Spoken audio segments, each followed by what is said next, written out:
Ba ba ba ba ba ba ba ba ba ba ba ba. It's the Nick Oliveri Show.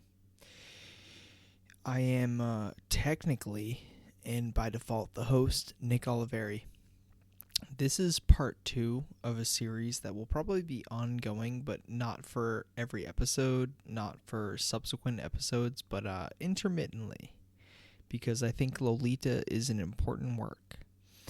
I am, in this part 2, not going to continue to reveal my thoughts about the book itself. Instead, I am reading 1-star reviews of the book Lolita, because I am trying to see all perspectives. And I'm going to start with the least favorable perspectives that can possibly be offered, right? 1-star reviews.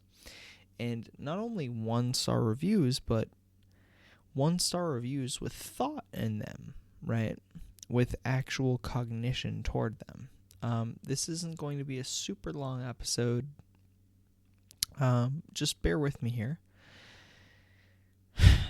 I am going on and I am reading 1-star reviews on Goodreads about Lolita, the book that I just kind of gave my reflections and reviews on and said it's my favorite novel.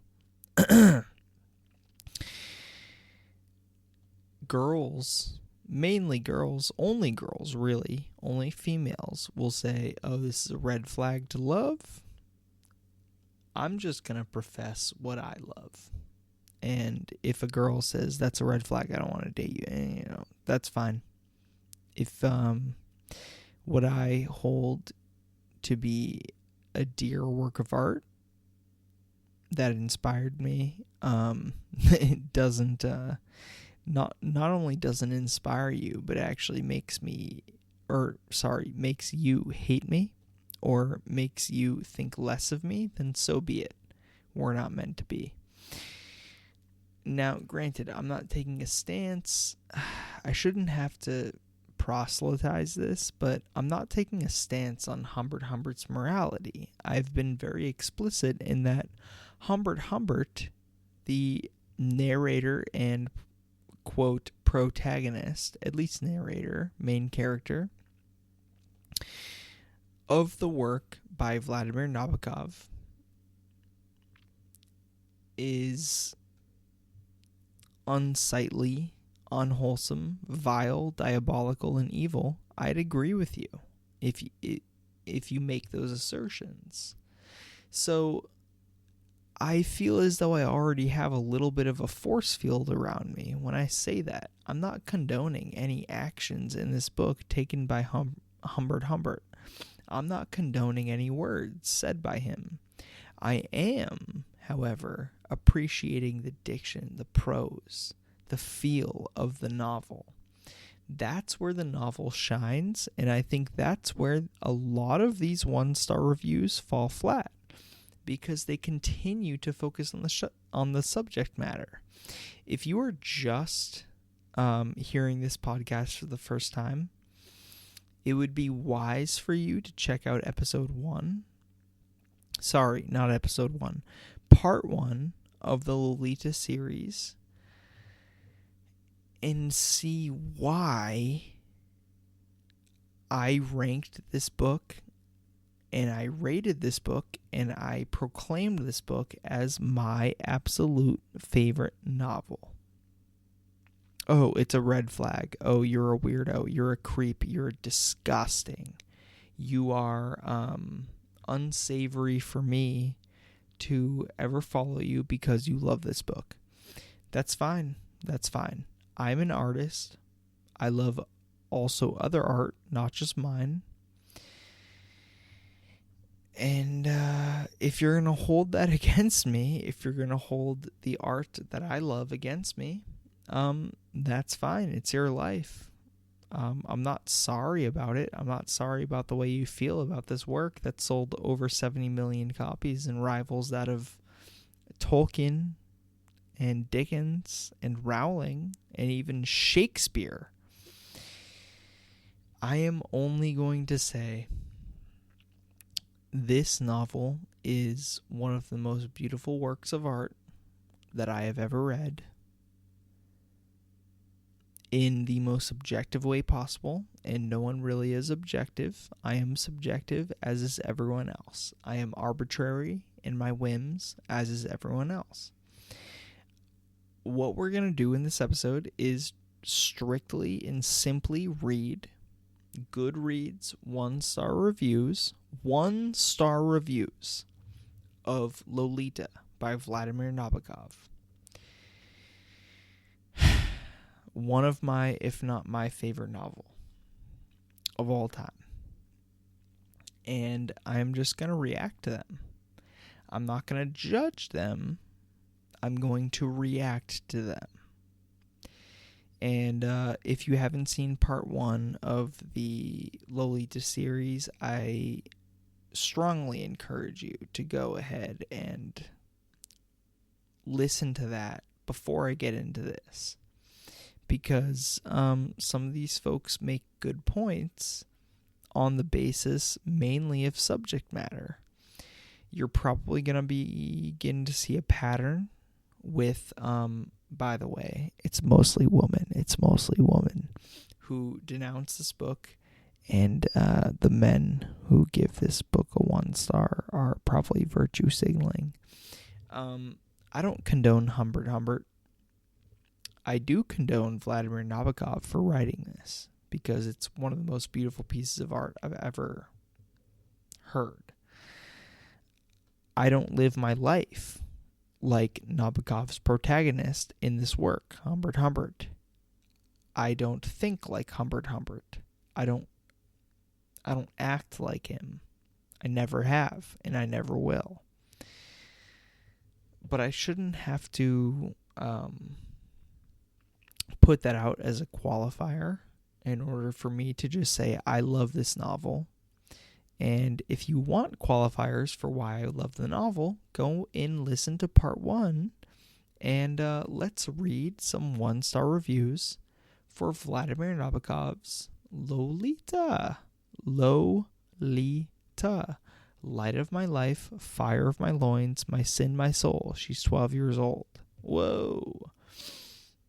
And I'm 40, if I'm Humbert-ish. Oh, and by the way, I'm Nick Oliveri. I am Nick Oliveri. This is the Nick Oliveri Show. Let's read some 1-star reviews off of Goodreads. I'm going to name them because they're public online, and I can do that.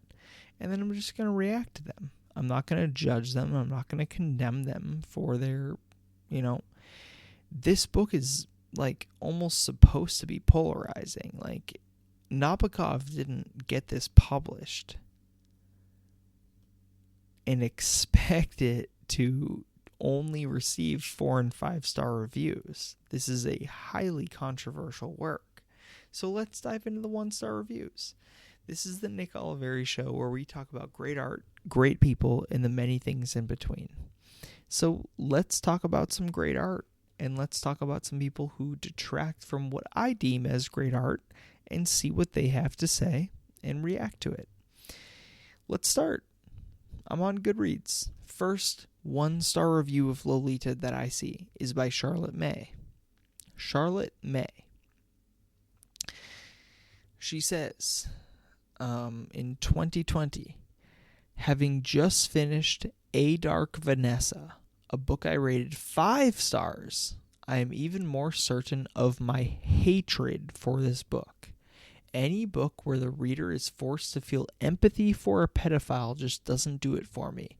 You can call me narrow-minded if you like, but if it were up to me, they would all be castrated and set on fire, and I would feel no sadness about it.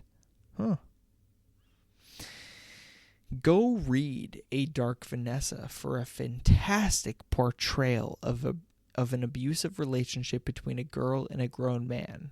Not this shit. P.S. I'm probably going to get loads of shit for this review. I don't care. If you liked it, great. I'm glad you got something out of it, but don't come at me. I think I'm DNFing, as in do not finishing or does not finishing. I've been told this is an important book and it makes you think, but the subject matter is just vile and it's making me feel ill. I'm not enjoying it and I don't know if I can carry on with it. Maybe one day I'll try again, but today is not that day. Well, Charlotte May, I feel as though that day will never come. Because what I talked about in part 1 is that Lolita is not meant for the subject matter. Now, Lolita is springboarded mostly by subject matter and its grotesqueness. And if you don't have the fortitude, or if you are just straight up triggered by the subject matter so much to where you cannot finish the book, then that is your prerogative. Now, Charlotte mentioned something interesting, a book that I've never read. It's called A Dark Vanessa, and she said it's a, quote, fantastic portrayal of an abusive relationship between a girl and a grown man. So that's pedophilia. But then she others Lolita by saying, quote, not this shit. Okay. I'm not going to come at Charlotte May because she asked me and others to not come at her. But if you're DNFing this, to be fair, as a best-selling novelist myself, as a novelist myself, as an artist myself, I don't want or welcome 1-star reviews, quite candidly, when people don't finish my book. See, it's like watching The Godfather and getting bored when Michael Corleone gets shipped off to Sicily, and he goes to Sicily. And, he falls in love with that girl, and you're bored because it's just like, all right, this looks like California. Like, I don't care that they're in Italy or whatever, and they're speaking Italian. They got the subtitle. I just don't care.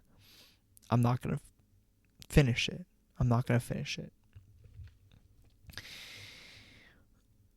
Well, when Charlotte May says, if you liked it, great, I'm glad you got something out of it, but don't come at me.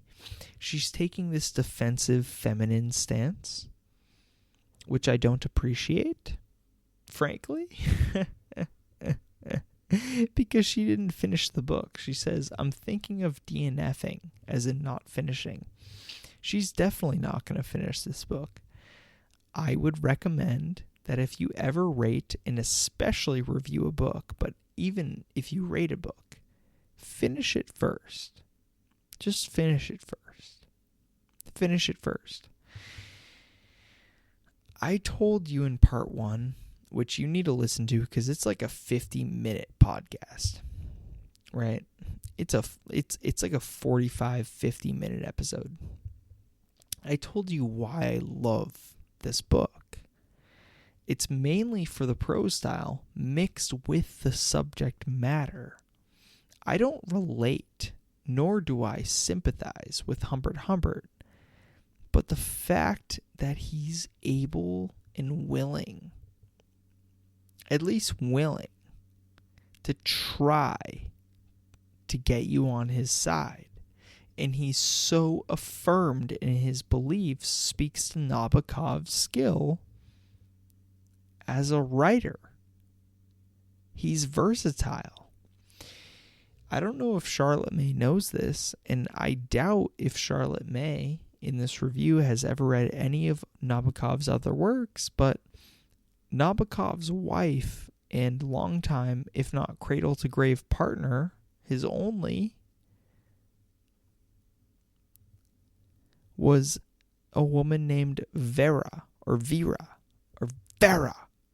right? He's Russian. Vera. Well, Vera edited most of his novels, so a woman had a big part to do with this book. And so, yeah, I can't blame someone like Charlotte for feeling ill. I can't blame anyone for that. But the fact that it's happening bodes to Nabokov's work as something extremely polarizing. That's my reaction to it.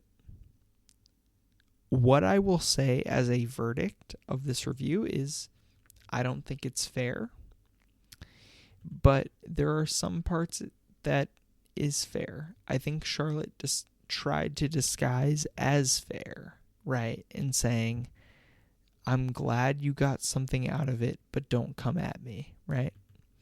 Let's get on to another one. This is one of the most popular 1-star reviews of Lolita. This was my boyfriend's favorite book. 2 crying emojis. Literally the biggest red flag. Go and watch part 1 of this Lolita series. This is why I tell people that my favorite book is The Old Man and the Sea, which it probably is, but like Lolita is probably number 1. The Old Man and the Sea may be number 2. If I liked this book for pedophilia, folks, there are other ways of either engaging or looking or experiencing that than a novel that is very difficult to read for its ornate and otherworldly prose style. That's my argument against it. I don't appreciate this review nearly as much as I appreciate Charlotte May's review, and Charlotte May's review is rather weak. Let's get into another one. Jimmy. Jimmy, although the profile picture kind of looks like a girl, this could be a man. Maybe this person should show their face. Lolita is a remarkable book, not because it is good, but because of how damn dull and boring it was, and how uninteresting a character Humbert manages to be, despite his perversions. Has there ever been a more boring character? This review goes on longer. I'm going to stop you right there. There are many, countless and many more boring characters. Oh my goodness. Than Humbert. Could I steel man this person Jimmy's argument in saying maybe there aren't more interesting characters in all of literature in the human colossus that we know than Humbert? Let me try to steel man this. I'm really trying to be fair here. And if you don't think I'm being fair, then just like don't listen to the podcast. Like this is me. I'm trying to be fair though. So if you like fairness, if you like intellectual honesty, I'm trying. Let me name some characters in literature that are less interesting than Humbert. I'm going to include film in this. I'm literally just going off the top of my head, and it's very late right now.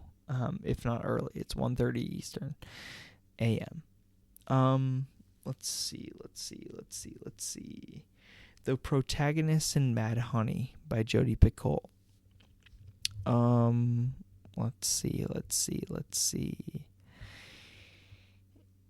Although I love the book, Frederick Bachman's Rich Woman, whose name I forget, whose name is rather forgettable, I think is rather uninteresting. She had one good quote where she talks about why she has money, and it's to buy space away from people. I think that's actually way flatter and way less dynamic, way flatter, way less round than Humbert. Another boring character is, I'm just thinking here. Shouldn't be too hard, right? I'm just at a loss because, all right, what about one of my favorite books? The Kid in The Old Man and the Sea. That's a boring character, man. That's a boring character. It's boring. That kid that supports Santiago is boring, banal compared to Humbert Humbert. Like, way less interesting than Humbert Humbert.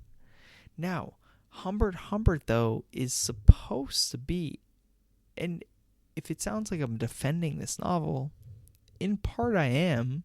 In part I'm also just trying to take the judgment in the reviews, negative, albeit, of Lolita on the chin. It's not my work. Nabokov made it. But I just want to say there are way less interesting characters. Anything in Melville, Moby Dick, anything in that work is less interesting. Man, who have I read lately? Goodness, who have I read lately that's fiction? I've been reading a lot of oddly non-fiction about painters, Van Gogh, Basquiat, Michelangelo. I've been reading about the habits of writers, and I've been reading philosophy. So really, like, those are a few quick examples that I just say, like, Humbert Humbert is at least as interesting, if not way, way more than the boy in The Old Man and the Sea, right? I would argue he's more interesting than the nurse that the protagonist fell in love with in The Sun Also Rises by Hemingway as well. That's just me. I think, I'm just thinking here, I think the protagonist in 1984 is, I forget his name, but he's way less interesting. In fact, almost all of George Orwell's characters are way flatter and way less interesting than Humbert Humbert. Sorry. I'm not trying to be, like, heterodox here, but that's just my opinion. Let's continue, though. What, other than his pedophilia, makes him interesting? He is a shallow man with shallow pleasures. The only thing I got out of this book is the complete banality of evil, which, the phrase in itself, is banal. If you're reading this review, it's quite likely you already know me and my tastes a little. I don't know you, Jimmy, and I don't know your tastes, so get over yourself. So I hope I don't have to convince you that I don't hate this book because of the content and subject matter. In fact, I root for it. I root for this kind of subject matter to actually be able to move me or illumine some portion of human experience heretofore unillumined. Whoa. It's really, Jimmy is really writing. He's writing up a storm over here. He's writing some poetry. No, I don't seek a moral, but some kind of depth, yes. Some kind of literary umami. However, no such illumination or depth came. And yes, I see the point, in parentheses, maybe, that this intense aestheticism is his out. It's H.H.'s way of life, as in Humbert Humbert's. It's his moral substitute, but I don't buy it. I think it's Nabokov's out. I think it's his way of not having to come up with anything of substance, but to be completely surface, to be fluttery and butterfly-y, so that he can rely on his strengths, i.e. pure surface-level prose, inane and beautiful in that decorative way. Yes, I mean that insultingly. This guy can write, but for what? He's like a guitar god wanking out notes. It's pure masturbation. I have no idea why so many people, and people whose taste I respect, revere this guy. Well, in my opinion, Jimmy, you just laid out why so many people whose taste you may respect revere this novel. You just said, although it's surface level prose, inane, it's also beautiful in that decorative way. Yes, I mean insultingly. This guy can write. When Jimmy, this reviewer, says this guy can write, What does he mean? He means that Nabokov is transcendent. He's not going to admit it because he doesn't like the protagonist. I don't like the protagonist either. I think he's sickening. I think Humbert as a pedophile is sickening. But that's what makes the book good to me. So that's where tastes come out. But to call the book for its banality, for its vapidness, for its vacuousness, and saying that the prose is pure masturbation, as he'd put it, or they'd put it, or she'd put it, or Z'd put it. I don't know pronouns anymore, folks. I don't give a fuck.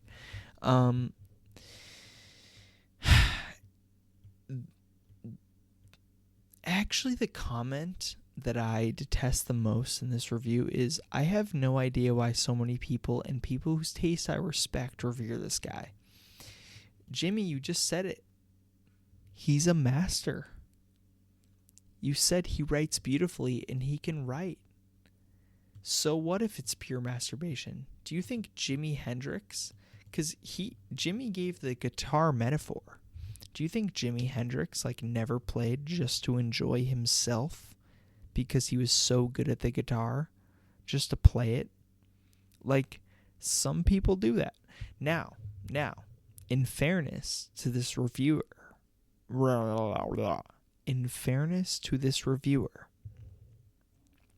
Jimmy,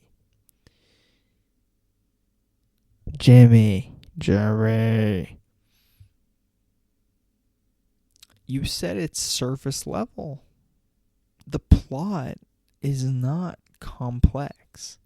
If you're looking for a complex plot, go to other authors or go to other works by Nabokov. If you're not a Nabokov person, you're not. And that's the beauty of art. And that's what I'm trying to get at, is I'm not coming here and trying to crap on these 1-star ratings and reviews. I'm really not. I'm trying to say art is a matter of taste. A lot of these people that are reviewing, such as Sarah, S-A-R-A, who is an author herself, who has one book published according to Goodreads, says, I know I am in the minority in not seeing the brilliance of this novel. It was far too repulsive a subject matter and far too intimately related to allow me to admire it. So, here's the thing, Sarah. I'm going past Jimmy, I'm going to Sarah. Sarah,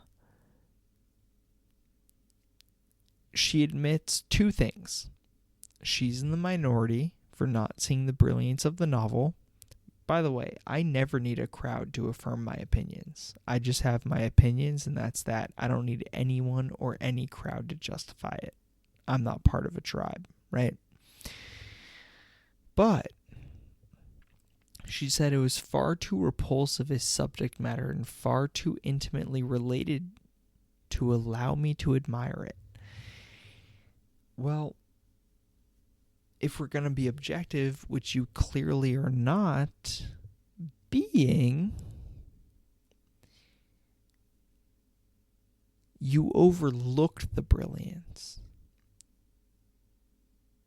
You couldn't see the brilliance in your own words because you overlooked the brilliance of this novel. You said it's far too repulsive. So much of great art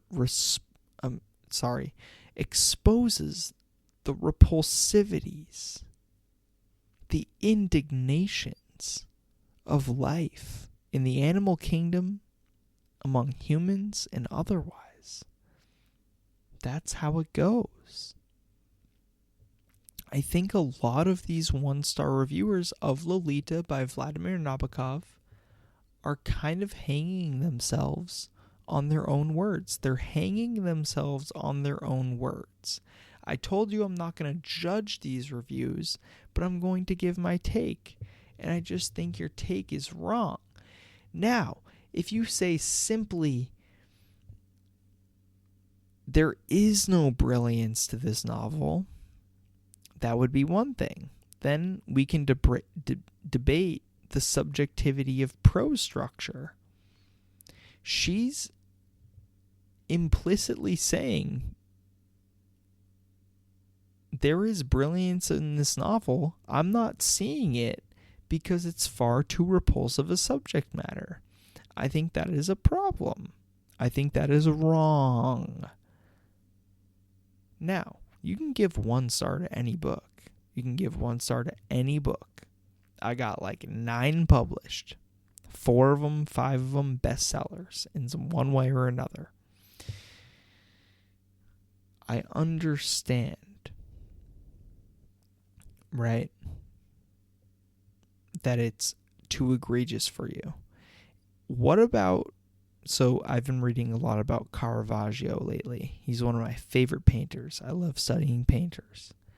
Is Caravaggio's David beheading Goliath too repulsive for you? Is it? Because that's like murder. Or is it the context around it? And you're saying, you're conflating pedophilia with murder? Well, in pedophilia, you don't kill someone. Granted, I'm never going to rape or murder. I'm just not going to do it. I'm not going to be a pedophile. And now I just made this episode explicit, so there's that. But, my goodness, Sarah. You just admitted there's brilliance to the novel of Lolita. And yet you said it's too repulsive to enjoy. Then what is good art? Is good art just things within your comfort zone? Because there are things, yes, I'll say it, far more repulsive than Humbert Humbert, the pedophile, the obsessive, kidnapping, manipulative, sociopathic, ridiculous, murderous pedophile. There are actually things in life that are way worse. There are things depicted in Game of Thrones throughout the whole series that are worse, I'd argue, than some, not all, of Humbert Humbert's actions. So, if you're going to give it 1 stars, don't contradict yourself.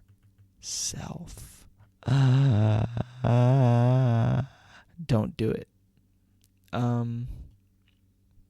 Here's actually, we're going to end on a really good 1-star review. I say good 1-star review, I'm trying to be fair. No one's truly fair.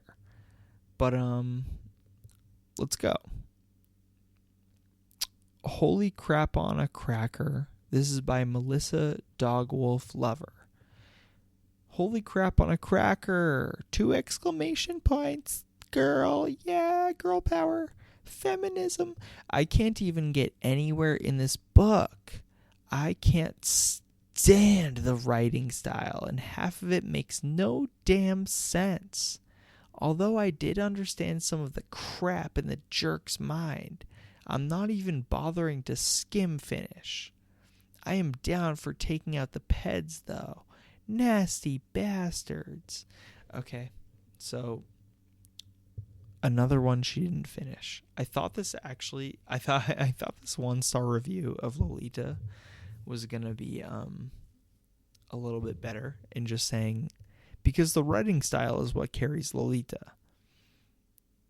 If this novel was written in a different way, but with the same subject matter and same narrator doing the same things, it probably would never reach the light of day and have this prominence and have someone like me talking about it right now.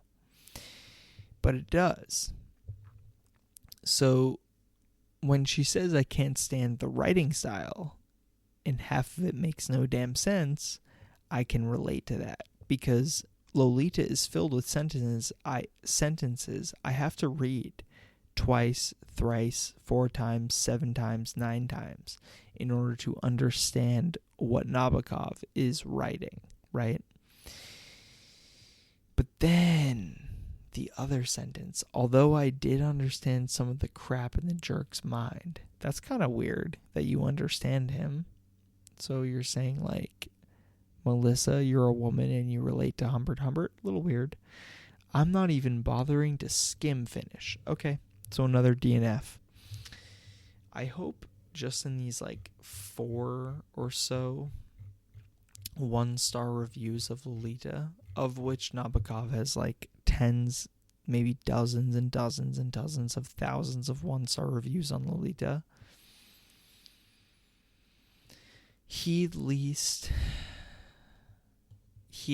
gets a fair review that says like, hey, like, I wrote this and it's here and written this way for a reason. Finish it. My word to every book reviewer: finish your book before you review it, especially when you rate it. Nabokov is 1, dead, and 2, way too famous than any of you or us to care about a 1-star review. But for authors moving forward, please, this is a PSA, and I'm going to leave you at this. Please finish the book before you give it a 1-star review or even some sort of negative review. Just finish the book, please. Finish it. Go all the way. It's never going to happen. I'm way too much of an idealist, and that hurts me a lot. Anyways, this was the Nick Oliveri Show. This is part 2 of the Lolita series. I was reading some 1-star reviews of one of my favorite novels, if not my favorite novel of all time. If that's a red flag, then I don't want to date you anyway. Thank you for listening, though. There are a lot of links in the description. You can follow me on Amazon. I have a new release coming out. It's called This Book is Expensive. And it's no longer just a collection of poems by Nick Oliveri. It's called A Poetic Experience by Nick Oliveri. It comes out April the 1st, 2025. It's going to be good. It's going to be real good. It's going to be transcendent. Go out and rate it so long as you finish it. Thank you, Nick Oliveri. Check out the links below. Appreciate it. Check out the links below. Follow me. Handles. Links. Go. Thanks.